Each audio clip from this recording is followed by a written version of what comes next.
जम्मू कश्मीर के उधमपुर में मौसम के बदलाव का अनोखा नज़ारा देखने को मिल रहा है। निचले क्षेत्रों में कोहरे और धुंध के कारण गिद्धों का प्रवास अब पहाड़ी इलाकों की ओर बढ़ रहा है। ये सिर्फ एक प्राकृतिक घटना नहीं है, बल्कि स्थानीय पर्यावरण और इकोसिस्टम के लिए बेहद महत्वपूर्ण संकेत है। गिद्ध जैसे पक्षी प्राकृतिक सफाईकर्मी की भूमिका निभाते हैं। वे मृत जानवरों को खाते हैं और इसके जरिए हानिकारक बैक्टीरिया और रोगों को फैलने से रोकते हैं। विशेषज्ञों का कहना है कि गिद्धों की ये गतिविधि जंगलों और पहाड़ी क्षेत्रों के प्राकृतिक संतुलन को बनाए रखने में मदद करती है।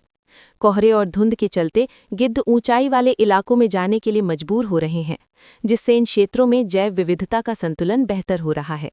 स्थानीय लोग और पर्यावरणविद इस बदलाव को सकारात्मक मान रहे हैं।